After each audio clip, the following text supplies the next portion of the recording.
হ্যাঁ গাইস, আসসালামু আলাইকুম। আমি একটা বাস্তব কথা নিয়ে আসলাম। আশা করি অনেকের কাছে ভালো লাগবে। তবে যা সত্য তাই বলতাছি। আমি আজ নিজের চোখে একটা ঘটনা দেখলাম।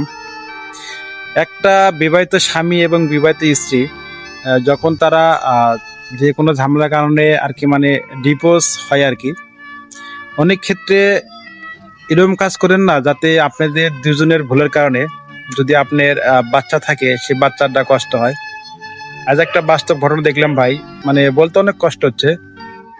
বিবাহিত স্বামী স্ত্রী একটা বাচ্চা হওয়ার পরে আর কি যে কোনো একটা পারিবারিক সমস্যার কারণে দুজনে ডিভোর্স দিয়েছে, কিন্তু সে ছেলেটার যে কি যে অবস্থা কেউই তার খোঁজ খবর নেয় না। কারণ স্বামী আর একটা বউ পেয়েছে, স্ত্রী আর একটা স্বামী পেয়েছে।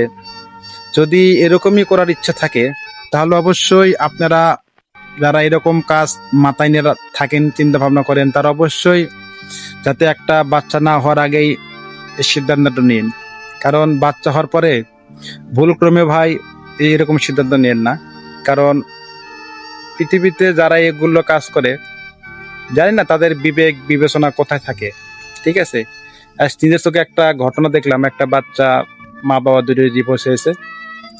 বাচ্চারে কে কিরম ভাবে মারতাছে, কে কিরম ভাবে কে কথা বলতাছে ভাই, যা ভাষায় প্রকাশ করা যাবে না ভাই।